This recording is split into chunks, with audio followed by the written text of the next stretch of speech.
Good morning to class 10. Now start the remaining part of the chapter. This is the last topic.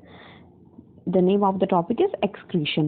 अब तक students हमारा जितना भी part हो चुका था उसमें हम देख चुके थे digestion, respiration, after that transportation means circulation of the nutrients. अब हमारा जितना भी फंक्शनिंग होने के बाद जो बॉडी में वेस्ट मटेरियल रेडी हुआ है उसे हमें बॉडी से बाहर करना है. उसके लिए हम पढ़ते हैं एक्सक्रीशन. एक्सक्रीशन अगर सिंपल हम इंग्लिश टर्म में बात करें तो it's the removal of waste product. तो excretion is the process of removal of metabolic waste material. जितना भी बॉडी में वेस्ट मटेरियल बना है वो सारा बॉडी से बाहर क्या करना कहलाता है एक्सक्रीशन. जितने भी नॉन यूजफुल सब्सटेंस है वो इसी से ही बाहर आते हैं. The excretory system in human include, अगर हम बात करें तो ये ह्यूमन का एक एक्सक्रीटरी सिस्टम है. अ पेयर ऑफ किडनी, हमारे पास एड्रेनल ग्लैंड से नीचे एक पेयर होता है किडनी का बीन शेप का. A pair of uterus, a wall जिससे यूरिन फॉर्म होके नीचे जाता है. अ यूरिनरी ब्लैडर, जहाँ पर ब्लैडर में पूरा यूरिन स्टोर होता है. और urethra, that the opening from where urine comes out. It produces urine as a waste product. इसमें जो वेस्ट बनता है वो यूरिन बनता है. ठीक है, तो ये हमारा एक डायग्राम है सिंपल किडनी का. Paired kidney are the main excretory organ of the body. हमारा जो CO2 गैस था वो तो आपको पता है कि ब्लड के प्यूरिफिकेशन के टाइम पे बाहर आ गया था, लेकिन उसके अलावा और रेडिकल्स और टॉक्सिन्स है जो हमारी बॉडी में आफ्टर सारा मेटाबॉलिक पाथवे होने के बाद जो बनते हैं वो हमारा सब बाहर आता है किडनी से. तो that's why this is the main excretory organ of the body. They are basically the filtration unit of human body. ये जो हमारी बॉडी का पोर्शन है ये बेसिकली द फिल्टरिंग यूनिट कहलाता है. इसी से ही हमारी बॉडी में वेस्ट प्रोडक्ट का फिल्ट्रेशन होता है. Each kidney is made up of tiny filtration unit. और एक पर्टिकुलर किडनी का जब आप डायग्राम देखेंगे तो ये बहुत सारी टाइनी पार्टिकल से बनती है. वो यूनिट्स कहलाती है नेफ्रॉन्स. तो नेफ्रॉन जो है किडनी का स्ट्रक्चरल फंक्शनल यूनिट होती है. ओके स्टूडेंट, इसी तरह से अगर आप बात करें तो एक्सक्रीशन ह्यूमन में तो हो जाता है किससे, किडनी से.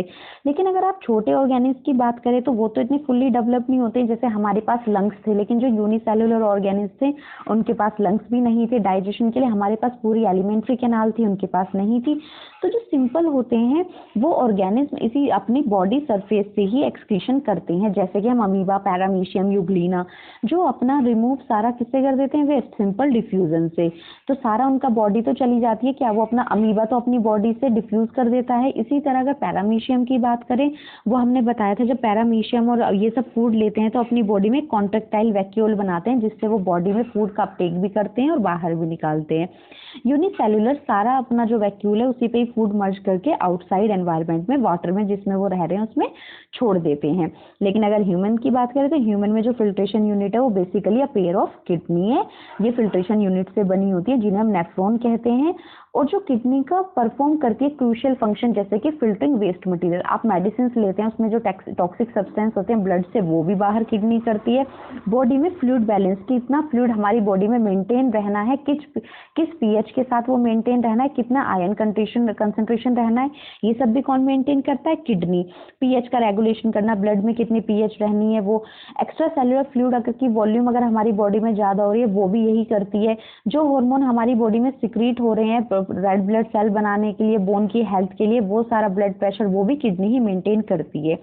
तो किडनी हमारी बॉडी का इसलिए एक बहुत इंपॉर्टेंट ऑर्गन मानी जाती है. अगर किडनी हमारी वर्क नहीं कर रही होती है तो उसमें डेथ पॉसिबल है. ठीक है, तो आपको हम इसमें बात करेंगे आगे फर्दर नेफ्रॉन की. क्यों?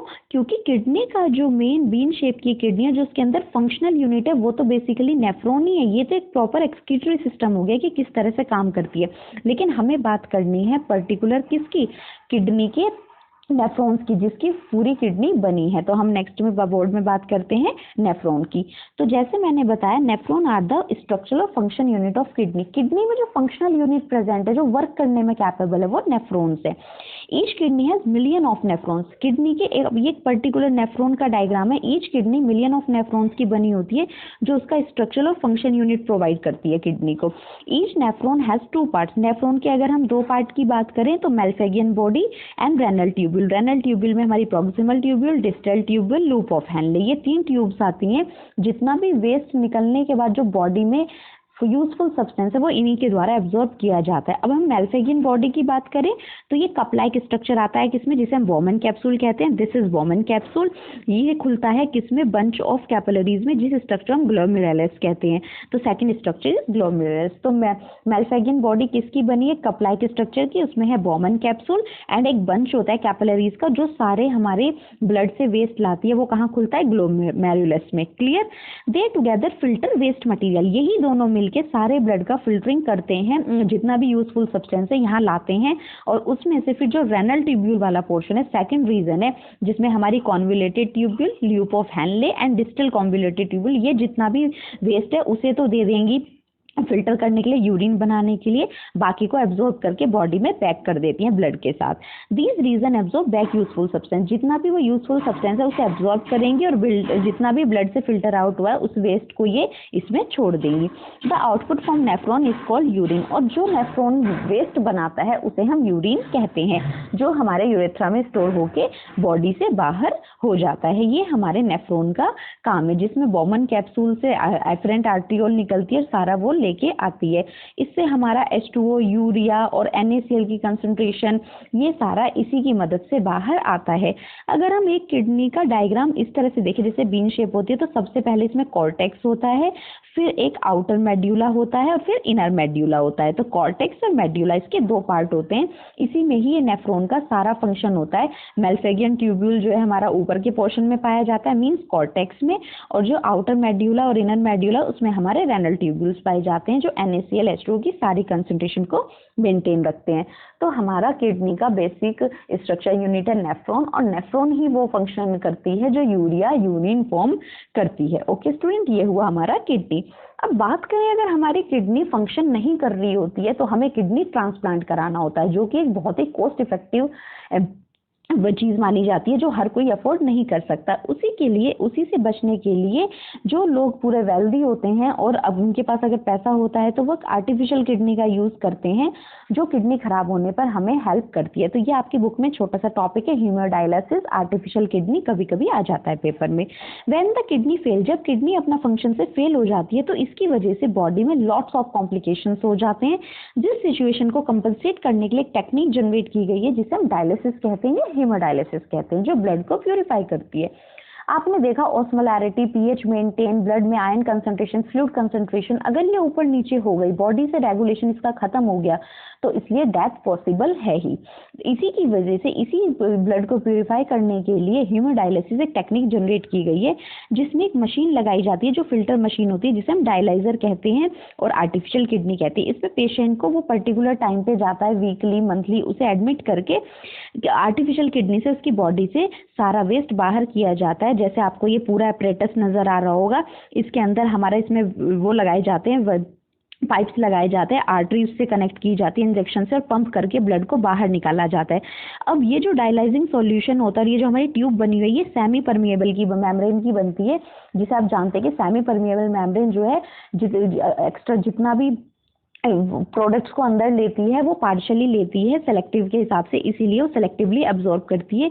हम इसमें डाइलाइसाइलेट का एक सॉल्यूशन ऐड करते हैं, जो ब्लड से वेस्ट प्रोडक्ट ऐड करके मेन प्रोडक्ट को वापस अंदर करता रहता है और वेस्ट को बाहर करता है। एक तरफ से हम फ्रेश डायलाइजिंग सॉल्यूशन चलाते रहते हैं, दूसरी तरफ से जितना भी यूज डायलिसिंग सॉल्यूशन है, जिसमें यूरिया और एक्सिस सॉल्ट हमारे बॉडी से बाहर आते रहते हैं, तो ये सारा सॉल्ट हम हॉस्पिटल में बाहर इसकी मदद से निकाल देते हैं। तो जो इसमें यूज होने वाली ट्यूबिंग है वो सेलेक्टिवली परमिएबल मेम्ब्रेन होती है, जो ब्लड से वेस्ट निकालती है। किस सॉल्यूशन में? डाइसैलेट। और डाइसैलेट सॉल्यूशन जो है वेस्ट में यूरिया और एक्सिस सॉल्ट को ले लेता है, साथ ही साथ हम फ्रेश वाला चढ़ाते रहते हैं, जिसमें कि सारा वेस्ट प्रोडक्ट बॉडी से बाहर आता रहता है। ओके स्टूडेंट, तो ये हमारा आर्टिफिशियल किडनी है, जो किडनी के फेल होने का एक कंपनसेशन है, जिसकी मदद से हम बॉडी से वेस्ट प्रोडक्ट को बाहर करते हैं।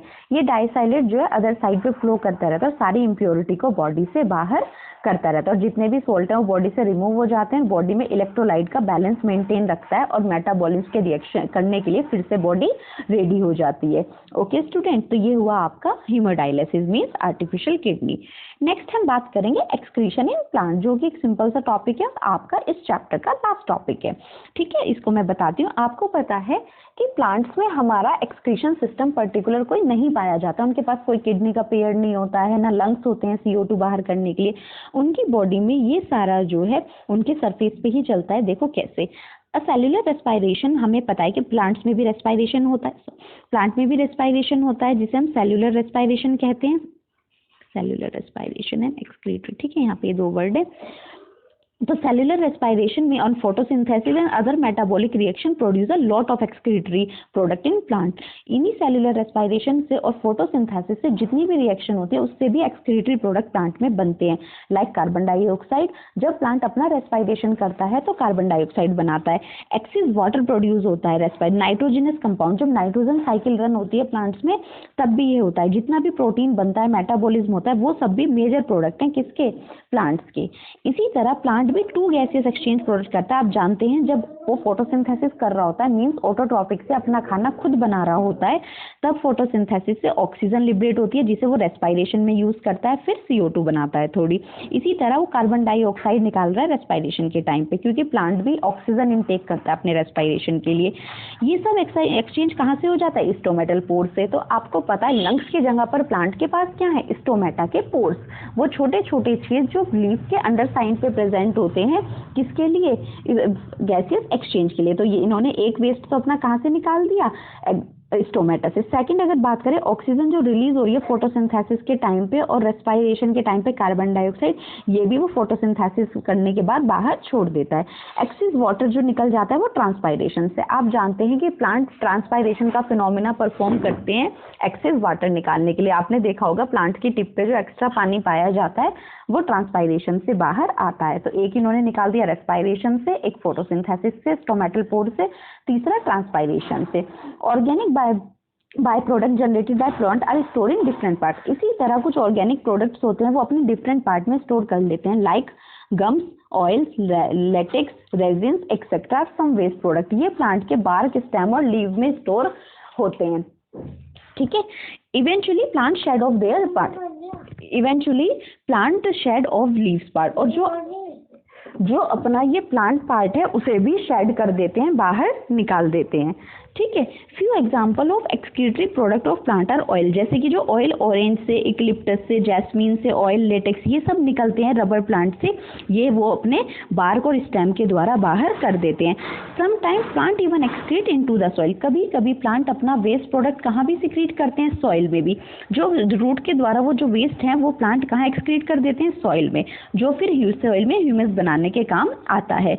तो प्लांट अपना जितना भी एक्सक्रीटरी प्रोडक्ट है वो इसी मेथड से बाहर कर देते हैं, लाइक ट्रांसपायरेशन, ऑयल, लेटेक्स, गम, जिन्हें हम फिर स्टोर कलेक्ट कर लेते हैं अपने यूज के लिए, और बाकी वो किससे एक्सक्रीट आउट कर देते हैं, इन सॉइल। ओके स्टूडेंट, ये था आपका एक्सक्रीशन पोर्शन सारा जो अब हमारा कवर हो गया। ये चैप्टर हमारा यहाँ कंप्लीट हुआ। अगर आपको लाइफ प्रोसेस में किसी भी तरह का डाउट है, आप मुझे मैसेज करके या अपने ब्रोज को टेक्स्ट करके भेज सकते हैं। Okay, thank you and have